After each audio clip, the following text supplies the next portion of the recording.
Hello my friends and viewers, this is Kavita Sharma from Purely Electrical. Today the topic is disadvantages of low power factor. अब power factor क्या है हमारे पास? Power factor is the cosine of the angle between voltage and current vectors, right? Cos of phi, right? हमने कहा कि this is voltage and this is current, so this is phi, right? So हमारे पास cosine अगर हम इसका ले लेते हैं, from impedance triangle we have got that it was equal to R by Z. Resistance divided by impedance, total impedance of the circuit.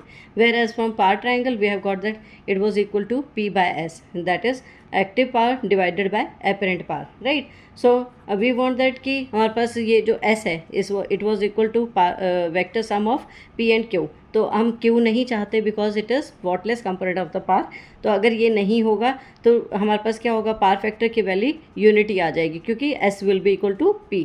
ठीक है. So maximum हम लोग चाहते हैं कि power factor should be unity. अब अगर हमारे पास लो पावर फैक्टर आता है तो क्या क्या उससे हो सकता है. अब रियल पावर क्या होगी, P is equal to V I cos phi. यहाँ से हमने करंट निकाला, current is P by V cos phi, right. अब ये तो हो गया एक सिंगल फेज़ के लिए. अगर हम इसको 3 फेज़ के लिए करते हैं it will be multiplied by 3. और अगर हम इसको लाइन फेजेस में लाइन पैरामीटर्स में कन्वर्ट करते हैं तो power comes out to be √3 VL cos of 5 whether it is star connection और डेल्टा कनेक्शन. तो यहाँ से हमने IL की वैल्यू निकाल ली for 3 phase circuit. It will be P by √3 VL cos of 5. अब हमें पता लग गया कि load current is line current is inversely proportional to the power factor. अगर हमारे पास पावर फैक्टर लो होता है तो हमारे पास करंट हाई हो जाएगा. अगर हाई करंट्स होंगे तो हमारे पास क्या क्या, हाई करंट्स और लो पावर फैक्टर, राइट.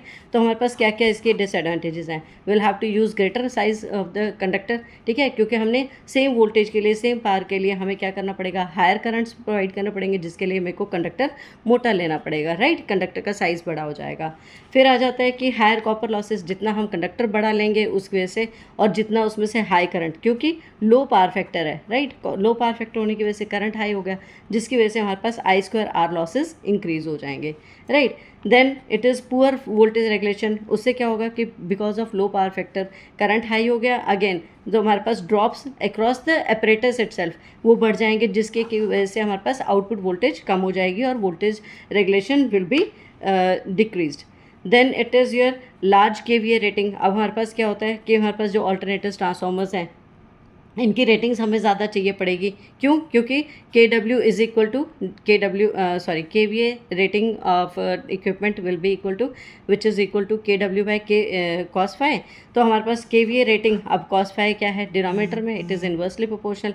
अगर लो पावर फैक्टर होगा तो हमारे पास KVA रेटिंग जो है वो हमारे पास ज़्यादा चाहिए पड़ेगी. Thank you.